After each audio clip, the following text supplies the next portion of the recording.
Hello guys, andito tayo. Manguha tayo ng hagnaya. O diba? Ayan, masarap itong hagnaya na to. Itong hagnaya na to ay kapamilya ito ng fern. Oo, masarap ito lalo na pag ginataan mo.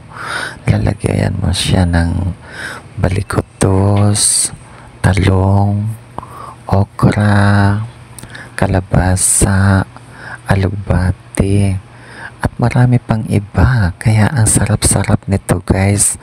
Kaya ayan, kung sinong hindi pa nito na kasubok pagkain, subukan nyo. Napakasarap nito. At saka ang nakarelate lang talaga nito yung mga taga-probinsya. Masarap ito at malinamnam. Oo, kaya sabi ko sa inyo, at saka ano pa talaga yan siya guys, pang pa-appetizer pa yan. Oo, ang sarap-sarap talaga nito. The best talaga, lalo na pag ginataan mo ng nalawang niyog, diba?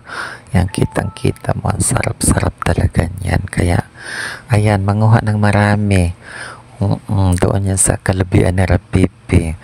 Hi P, shout out. Nanguha ako dito sa iyo koan. Hagnaya. O diba? Sarap-sarap nito P. Ayan. So yan. Pagkatapos niyan, ayan, atin na gugulay na natin. So hinugasan na natin. Ayan. Hinanda na natin yung mga ingredients. Ayan, paghaluin natin na yan, may yaman, may dulaw, ayan, may mga sangig pa yan. Ayan na yung hagnaya. Lagay na natin yan. Ayan, o diba? Ayan, may balikotos pa. O, sarap-sarap ng balikotos. Ayan na, lalagay na natin yan, hinugasan na natin yan. Ayan, lagay-lagay ng mga ingredients. Tapos yung pangalawang gata. Ayan, so mikos after 5 minutes. Ayan, mga ingredients mo na may bitsin, may asin. Ayan siya. Okay, wow, ayan na siya. O diba? Mikos na yan. Wow, ang sarap-sarap niyan.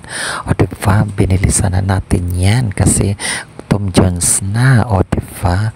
Wow, o diba, ang ganda-ganda. Yan na yung pinakaunang gata.